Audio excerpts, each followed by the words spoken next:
Umakyat na sa higit 500 ang nabiktima ng paputok sa buong bansa. Ayon sa ilang doktor, marami pa rin napuputukan ngayon dahil sa inuubos na paputok pagkatapos ng salubong. Nasa frontline ng balitang yan si JC Cosico. Tapos na ang bagong taon. Pero hanggang kahapon, may mga naputukan pa rin isinugod dito sa Jose R. Reyes Memorial Medical Center sa Maynila. 4 ang nadagdag na firecracker-related injuries sa ospital kahapon. Kaya nasa 100 na ang naputukan sa ospital. Mostly po parang nanonood lang po ng firework, tapos natalsikan, yung isa pong patient nanonood lang siya, tapos natalsikan siya sa ulo, or natalsikan po sa extremity. Kasi yung iba po kasi parang nag-uubos pa ng paputok. Naitala na rin ng DOH ang pinakabatang na biktima ng paputok ngayong taon. Isang lalaking sanggol 10 buwang gulang mula Metro Manila ang naputukan ng kwiti sa kanang mata na may magsindi sa kanilang bahay. Pinakamatandang biktima naman ang 77-year-old na lolo sa Ilocos Region dahil sa whistle bomb. Napaso ng ating whistle bomb na sinindihan ng ibang tao sa bahay. Isa itong lolo na nagkaroon ng burns. Ang dalawang yan, bahagi ng 140 na bagong kaso ng mga naputukan mula kahapon hanggang kaninang umaga.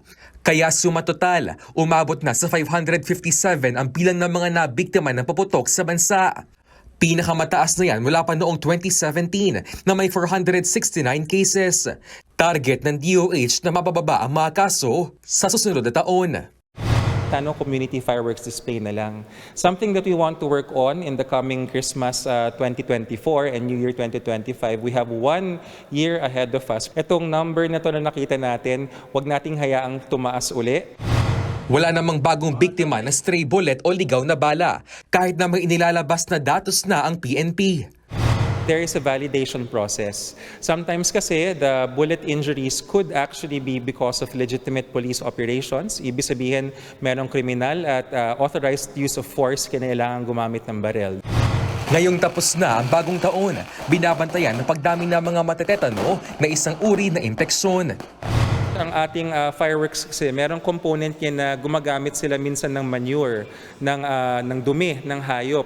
So isipin nyo yung mikrobyo galing doon, pumapasok doon sa pulbos na hinahalo doon sa paputok. Kahit gaano kalaki yung ating sugat, maliit man o malaki, yan ay pwedeng pumasok yung bakterya na yan.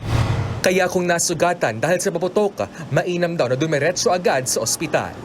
Nagbabalita mula sa Frontline, JC Cosico, News 5. Mga kapatid, Julius Babaw po.